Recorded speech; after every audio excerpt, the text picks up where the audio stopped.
நேயர்களே வணக்கம். இன்றைக்கு நம்ம பேச போற மிக முக்கியமான தலைப்பு, தற்போது தமிழ்நாட்டினுடைய முன்னாள் துணை முதலமைச்சரும் திரு மு.க.ஸ்டாலினுடைய மகனுமாகிய திரு மு.க.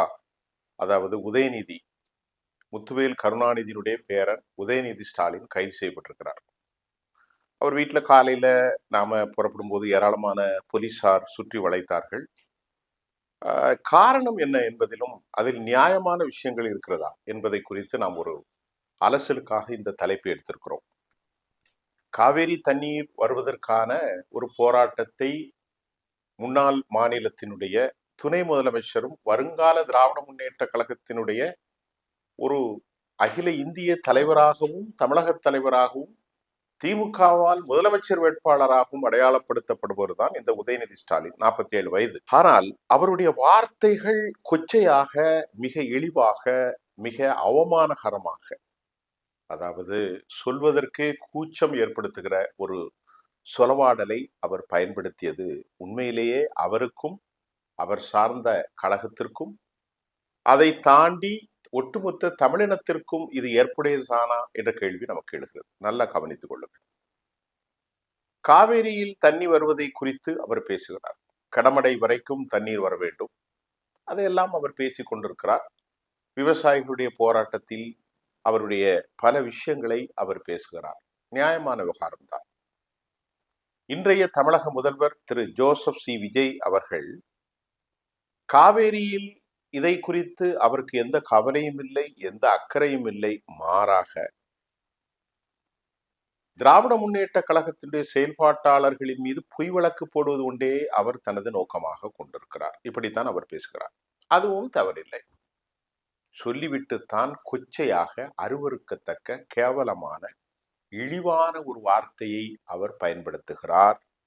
அப்படி பயன்படுத்தியது நான் சொல்வதில் எனக்கே, என்னுடைய தகுதிக்கே அது சரியாக இல்லையோ என்று கொஞ்சம் கனப்படுத்தி கொண்டுதான் சொல்ல வேண்டி இருக்கிறது. ஆனால் பிரபலமான தொலைக்காட்சிகளில் பீப் சைன் போடக்கூடிய அளவிற்கு அது ஒரு மோசமான செய்தி ஒன்றும் இல்லை.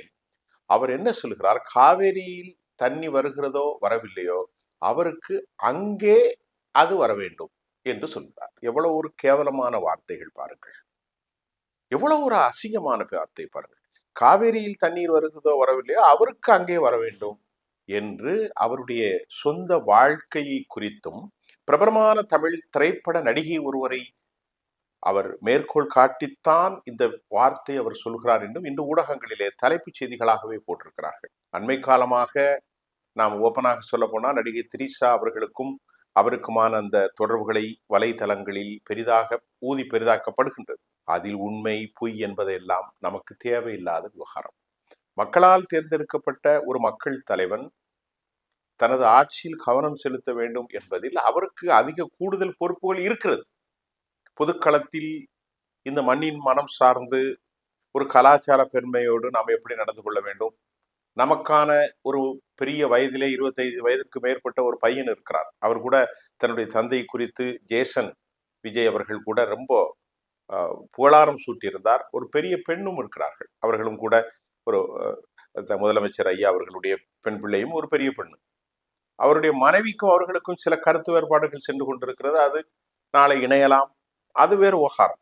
அப்படிப்பட்ட ஒரு காலகட்டத்தில் அவர் இது மாதிரியான திரை பிரபலங்கள் எல்லாரும் ஒன்றாக இணைவது அதெல்லாம் சகஜமாக அவர்களுக்குள் ஒரு இணக்கம்தான். ஆனால் பொது விழாக்களில் தமிழ் சமூகத்திற்கு முன்பு இது போன்ற ஒரு நடவடிக்கைகளில் அம்மையார் அவர்களை, அந்த திரிஷா சகோதரி அவர்களை அழைத்து கொண்டு செல்வது அது கொஞ்சம் சரியில்லையோ என்று மக்கள் பார்க்கிறார்கள். அதை அவர் திருத்திக் கொள்ளலாம்.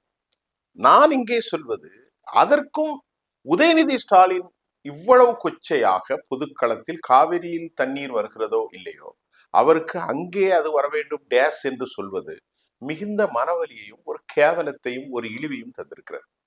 நான் சொல்லுது உங்களுக்கு புரியும் என்று நினைக்கின்றேன். இதற்கு கை தட்டுகிறார்கள். நீங்கள் மற்றதெல்லாம் பேசலாம், ஆட்சி பத்தி பேசலாம், குறைகளை பத்தி பேசலாம், அவருடைய இயலாமை பத்தி பேசலாம், அதெல்லாம் ஒன்று தவறு இல்லை. ஆனால் இவ்வளவு ஒரு வார்த்தையை, இவ்வளவு ஒரு காட்டு மிராண்டித்தனமான வார்த்தையை, ஒரு பகுத்தறிவில்லாத வார்த்தையை, ஒரு அசிங்கமான அவலமான வார்த்தை. இப்ப நான் கூட ரொம்ப நாகரிகமாக பேசக்கூடிய ஆட்கள், அண்மையிலே சில யூடியூபர்ஸ்ல கூட நாம் பேசுவதற்கு மாற்றாக தலைப்பை போட்டதால் அந்த யூடியூபே எனக்கு வேணாம் என்று சொல்லிவிட்டு வந்துட்டேன். எங்கு பேசினாலும் கண்ணியத்தோடும் நாகரிகத்தோடும் மேன்மையோடும் உண்மையோடும் அறத்தோடும் பேச வேண்டும். அதற்காக ஊழல் செய்திருக்கிறார்கள் என்றால் அவர் ஊழல் செய்தார்கள் தான். மலையை உடைத்தார்கள் என்றால் மலையை உடைத்தார்கள், பொது சொத்தை காவு கொண்டார்கள், அந்த ஊழலில் ஈடுபட்டார்கள், இந்த ஊழல் ஈடுபட்டு நாம் கூட திரு விஜய் அவர்களை குட்கா ஊழல் சேர்ந்திருக்கக்கூடிய விஜய் பாஸ்கரை எப்படி சேர்க்கலாம், எம்.ஆர். விஜய் பாஸ்கரை எப்படி சேர்க்கலாம் என்று கேட்கிறோம். அதையெல்லாம் நாம் அப்படித்தான் பேச வேண்டும். அதை விடுத்து திரு விஜய் அவர்களை, திரு உதயநிதி அவர்கள் இப்படி ஒரு இழிவாக, இவ்வளவு கேவலமாக காவேரியில் தண்ணி வருதா என்பதை ஒப்பாக்கி அவர்களுக்கும் அந்த திரைத்துறை நடிகை சகோதரிக்கும் இணக்கப்படுத்தி, அது அவருடைய சொந்த வாழ்க்கை. அதை கூட சொல்லிவிட்டேன், அது ஒரு புதுக்களத்தில் சரியாக இருக்க வேண்டும். இப்போது ஒரு கைது செய்யப்பட்டிருக்கிறார். எதற்காக கைது செய்யப்பட்டார், என்ன நோக்கத்திற்காக கைது செய்யப்பட்டார் என்பது தெரியவில்லை. இதை கூட அவரை அப்படியே விட்டுவிட்டாலும் கூட அவர் கேவலப்படுத்தப்பட்டிருப்பார். திராவிட முன்னேற்ற கழகத்தினுடைய கடந்த கால வரலாறுகள் ரொம்ப மோசமானது. திரு ஸ்டாலின் அவர்கள் எப்போதும் அப்படி பேசுவதில்லை. அவர் கொஞ்சம் நாகரிகமாகத்தான் பேசுவார். திரு கருணாநிதி அவர்களே இந்த கலாச்சாரத்திற்கு அழகாக பேசுவார், பொடி வைத்து. பெருந்தலைவர் காமராசர் அவர்களை அண்டங்காக்கா என்றெல்லாம் பேசினார்கள். அவரை சொல்லாத அசிங்கமான வார்த்தைகள். அம்மையார் இந்திரா காந்தி அவர்களையும் கூட 1976 காலகட்டங்களில் நெடுமாறன் அவர்களோடு பவனி வந்திருக்கின்ற போது நெற்றியிலே கல்லை தூக்கி வீசிவிட்டு அது அந்த நேரத்தில் வந்த ரத்தம் என்றெல்லாம் கொச்சைப்படுத்தினார்கள். எம்ஜிஆரை மலையாளி என்று அவர்கள் கொச்சைப்படுத்தினார்கள். அதை போன்று செல்வி ஜெயலலிதா அம்மா அவர்களை பார்ப்பன பெண்ணின் பார்ப்பாத்தி என்றார்கள். அவர்களும் சொன்னார்கள், ஆம், நாம் உண்மையிலேயே பார்ப்பாத்தி தான் என்று. இது மாதிரி வார்த்தைகளை எல்லாம் கூட நாம் பேசலாம். அதையெல்லாம் விட அதையெல்லாம் விட அதையெல்லாம் விட அதையெல்லாம் விட கொச்சையான வார்த்தையை இன்றைக்கு அவர் பேசியிருப்பது, அவர் கைது இன்றைக்கு தமிழ்நாடு முழுவதும் இப்பொழுது பரபரப்பாக ஆகும். ஒரு அழகான வார்த்தை சொலவாட நுழலுந்தன் வாயார்க்கிடும், கேவலமான வார்த்தை, பாம்பை அழைப்பது போன்று. இதோ பாருங்கள், இங்கிருந்து நான் இங்கே இருக்கிறேன், வாருங்கள் வாருங்கள், கொக்கோ கொக்கோ என்று அழைப்பதை போன்று தோல்வி கண்டு 2.5 மாசம் ஆச்சு. மே மாதம் 10ஆம் தேதி அவர் பதவிக்கு வருகிறார். ஜூன், ஜூலை, ஆகஸ்ட் 3 மாதங்கள் நெருங்கி இருக்க போகிறது. இந்த காலகட்டத்தில் நீங்கள் கொஞ்சம் பொறுமையாக இருக்க வேண்டும். ஆனால் நாகரிகத்தோடு ஒரு அரசாங்கத்தை விமர்சிக்க வேண்டும் அல்லவா? வெற்றி பெற்றவுடன் முதலாவதாக பார்க்க வந்தது மரியாதைக்குரிய முன்னாள் தமிழ்நாடு முதலமைச்சர் ஐயா முத்துவேல் கருணாநிதி ஸ்டாலின் அவர்களையும் நீங்கள் தான் அவர் வரவேற்றீர்கள். அப்போ உங்கள் வீட்டுக்கு வந்தார், சீமான் ஐயா வீட்டுக்கு சென்றார், எல்லா வீட்டுக்கும் அவர் சென்றார். அப்படி இருக்கிற நேரத்தில் நீங்கள் இவ்வளவு தரம் தாழ்ந்து தமிழ்நாடு மக்களால் எந்த கூட்டணியும் இல்லாமல் 35 விழுக்காடு வெற்றி பெற்றிருக்கக்கூடிய ஒரு மாநில முதல்வரை பார்த்து அவருடைய சொந்த வாழ்க்கையில இப்படி பேசலாமா திரு உதயநிதி அவர்களே? இது எவ்வளவு அசிங்கம். ஏற்கனவே உங்களை விட்டு கூட்டணி நண்பர்கள் இல்லை. அடுத்தடுத்து தேர்தலை எதிர்கொள்ள போகிறீர்கள். மக்களிடத்திலே ஊழல் கட்சி என்கின்ற ஒரு நிலைமை உங்களுக்கு உருவாகி இருக்கிறது. நீங்கள் வருங்கால தலைவர், வெற்றி பெறலாம். இன்றே 35 எடுத்தவுடன் இவர் இப்படியே தான் இருப்பார், சரிவு வராது என்றெல்லாம் இல்லை. அடுத்த முறை உங்களுக்கு வாய்ப்பு வரும், நல்ல வாய்ப்பு வரும். அப்பொழுது அவர்கள் செய்கிற தவறுகளை நீங்கள் அழகாக மக்களிடத்திலே எடுத்து ஏமலாம். அதை விடுத்து ஒரு கேவலமான விவகாரத்தில் சுழியிலே சிக்கி கொண்டீர்களே. இன்னைக்கு இதைத்தானே பேசுவாங்க. ஒரு செகண்ட்ல நீங்க கையை எப்படி எடுத்தாலும் கூட கோடிக்கணக்கான கிளிப்பிங்ஸ் எடுத்து உலகத்துக்கு போத நீங்க இவ்வளவு ஒரு கடுமையான வார்த்தையை சொல்லிட்டீங்களே. அதை தான் நேற்று தமிழிசை சவுந்தரராஜன் அவர்கள் சொன்னார்கள். என்ன இந்த தமிழ்நாடு, என்ன நாகரிகத்தில் சென்று கொண்டிருக்கிறது, இப்படி பேசலாம் ஐயா அப்படி என்றெல்லாம் மரியாதைக்குரிய அன்பு சகோதரி டாக்டர் தமிழிசை சவுந்தரராஜன் அவர்கள் ரொம்ப கடினமாக கேட்டார். இப்படி பேசுவது எப்படி ஒரு நாகரிகம்? பெண்களுக்கே முகம் சுளிக்கும் அல்லவா? தமிழ்நாட்டில் எத்தனை பெண்கள் இருக்கிறார்கள், பெண் அரசியல்வாதிகள் இருக்கிறார்கள், குடும்பஸ்தர்கள் இருக்கிறார்கள், சிறிய பிள்ளைகள் இருக்கிறார்கள், மத்திய தர வகுப்பினர் இருக்கிறார்கள். குடும்பத்தோடு இருந்த நிகழ்ச்சியை பார்ப்பார்கள். நல்லா கவனித்துக் கொள்ளுங்கள். பலர் மாப்பிள்ளை, மருமகன், மகள், பேத்தி எல்லாரும் அமர்ந்து கொண்டு ஒரு செய்தியை பார்க்கிற போது திரு உதயநிதி அவர்கள் பேசிய பேச்சை குறித்து குடும்பத்தில் டிஸ்கஸ் பண்ண முடியுமா? அப்ப அவ்வளவு பெரிய மோசமான வார்த்தை நீங்க சொல்லிட்டீங்களே. இதுதான் ஒரு சிக்கல் பிடித்த வேலை. இது திமுகவுக்கு மிகப்பெரிய பின்னடைவை ஏற்படுத்தும். இதை பொறுத்தவரை திரு விஜய்க்கு எந்த பின்னடைவும் இல்லை. ஏனென்றால் நான் மறுபடியும் சொல்கிறேன், வரம்பு மீறி விமர்சனங்கள் வைக்கின்ற போது கடந்த காலத்தில் ஒரே ஒரு உதாரணத்தை சொல்லி இந்த நிகழ்ச்சியை முடிக்கிறேன். 1972களில் திரு எம்ஜிஆர் அவர்கள் கணக்கு கேட்டு கட்சியை விட்டு வெளியேற்றப்பட்டார். 1993 திண்டுக்கல் தேர்தலில் திரு மாயத்தேவர் அவர்கள் 1,44,000 வாக்கு வித்தியாசத்தில் புரட்சித் தலைவர் டாக்டர் எம்ஜிஆர் வெற்றி பெறுகிறார். உலகம் சுற்று வாலிபன் அங்கே ஓடினால் நான் சேலை கட்டுவேன் என்று மதுரை முத்து சொல்கிறார்.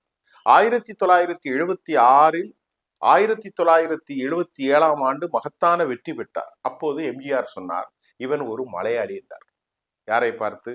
டாக்டர் எம்ஜிஆர் அவர்களை பார்த்து திரு கருணாநிதி ஐயா சொன்னார் மலையாளி. அதை கிளப்பி விட்டார்கள் திமுகவினர் மேடைகளில். ஆனால் இந்த சம்பவத்தை பாருங்கள். இந்த மலையாளி 1987 டிசம்பர் 24 தமிழர்களின் நெஞ்சங்களில் நீக்கமரமாக அவர் நீடித்து போய்விட்டார். பசுமரத்தாணி போல் இந்த மலையாளியினுடைய உணர்வுகள் தமிழர்களின் நெஞ்சத்தில் ஆழமாக ராமச்சந்திரனுக்கு பாய்ந்து விட்டது.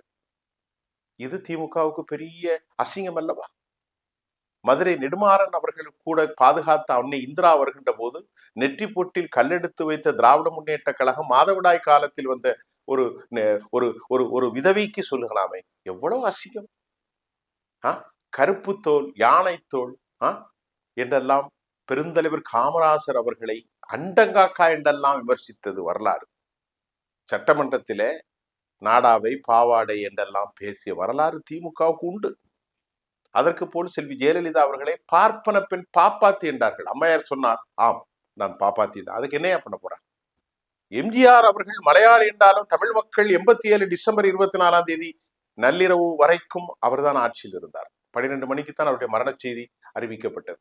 செல்வி ஜெயலலிதா அவர்கள் 2016 மரணித்து போனார். அதுவரைக்கும் அவர்தான் முதலமைச்சர். அதற்கு பிறகும் அவருடைய அரசு தான் இருந்தது. இப்போது கூட தோல்வி கண்ட பிறகு கூட 1 கோடி வாக்காளர்களை பெற்றிருக்கிறார். இதை நான் ஏன் சொல்றேன்னா, திரு மு.க. ஸ்டாலினுடைய பையன் திரு முத்துவேல் கருணாநிதி அவர்களுடைய மகனாக வருங்கால முதல்வர் வேட்பாளராக இருக்கும் உதயநிதி தெரிந்து கொள்ள வேண்டும். தயவு செய்து இது மாதிரி பேசாதீங்க. இது நல்ல பேச்சு அல்ல. இன்றைக்கு உங்களை கைது செய்திருக்காங்க. நீங்க அதற்காக நெல்சன் மாண்டேலா போன்ற தியாகத்திற்காக உள்ள போகல. கருப்பு சிறையில வெளிச்சம் வராத, ஊடுருவாத 27 ஆண்டுகள் தன்னை இனத்திற்காக சென்றான் நெல்சன் மாண்டேலா. அவருடைய பேச்செல்லாம் நாங்கள் இம்ப்ரெஸ் ஆயிருக்கோம். நீ ஒன்றும் பெரிய தியாகி இல்லை. ஆனாலும் மக்களால் தேர்ந்தெடுக்கப்பட்ட ஒரு அரசு தவறு செய்வதற்காக நீங்கள் காத்திருங்கள். தவறு செய்வார்கள், அதை மக்களுக்கு எடுத்து செல்லுங்கள். அதை விடுத்து போட்டு காவேரியில் தண்ணி வருகிறது, அங்கு தண்ணி வந்தால் வருகிறதோ இவருக்கு கவலை இல்லை, ஆனால் அவருக்கு அங்கே தண்ணி வர வேண்டும் என்று பேசுவது கேவலமான வார்த்தை. மறுபடியும் சொல்கிறேன், இதை சொல்வதற்கு எனக்கு வெட்கமா இருக்கு, வேதனையாக இருக்கு, அசிங்கமா இருக்கு. ஆனா ஒரு செய்தியை நான் ஒரு செய்தியாளர் ப்ரொஃபஸ் பண்ணும்போது சொல்லித்தானே ஆக வேண்டும். எல்லா பெரும் ஊடகங்கள் எல்லாம் போட்டாங்க. எல்லா ஊடகங்களிலும் தலைப்பாகவே போட்டு விட்டார்கள். இப்போ அவர் தலையில மண்ணெலி போட்டிருக்காரு. அடுத்த கட்ட அரசியல் தமிழ்நாட்டில் இது குறித்து யூடியூபர்ஸ்களுக்கும் செய்தி ஆயிட்டு. முதற்கட்ட பதிவுல என்ன நடந்துச்சு, அவர் ஏன் அரசு செய்யப்பட்டார் என்ற விளக்கத்தை தந்திருக்கிறேன். வரலாற்று புதினங்களும் கடந்த 60 ஆண்டுகளில் தமிழக அரசியல் நடந்தது. 66 நடந்ததெல்லாம் உண்டு. பெருந்தலைவர்களை கொச்சைப்படுத்த நான் விரும்ப மாட்டேன். நீதி கட்சியுடைய ஆட்சியிலும் சரி, தமிழ் தேசிய வரலாற்றும் சரி, சங்கர்லினார், சவுந்தரபாண்டியனார், அயோத்திதாச பண்டிதர், இந்த வரலாறுகள் எல்லாம் எமக்கு உண்டு. அதை தவிர்த்து விடுங்கள். சமீபகால ஒரு 60 ஆண்டு காலத்தில், 50 ஆண்டு காலத்தில் திரு கருணாநிதி அண்ட் கம்பெனி வெற்றி கொண்டான். அதை போன்று வெடிகுண்டு ஆறுமுகமா இவர்கள் எல்லாம் அம்மையார் ஜெயலலிதாவை பத்தி அவ்வளவு மோசமா பேசினார்கள். ஆனாலும் அவர் கவலைப்படவில்லை. இறுதி வரை மகாராணியாகத்தான் இருந்தார். அப்படி நீங்கள் ஒருவேளை விஜய் ஆக்கி விடுவீர்கள் என்றுதான் நான் நம்புகிறேன். மீண்டும் இது போன்ற செய்திகளில் அடுத்தடுத்து சந்திப்போம். நன்றி.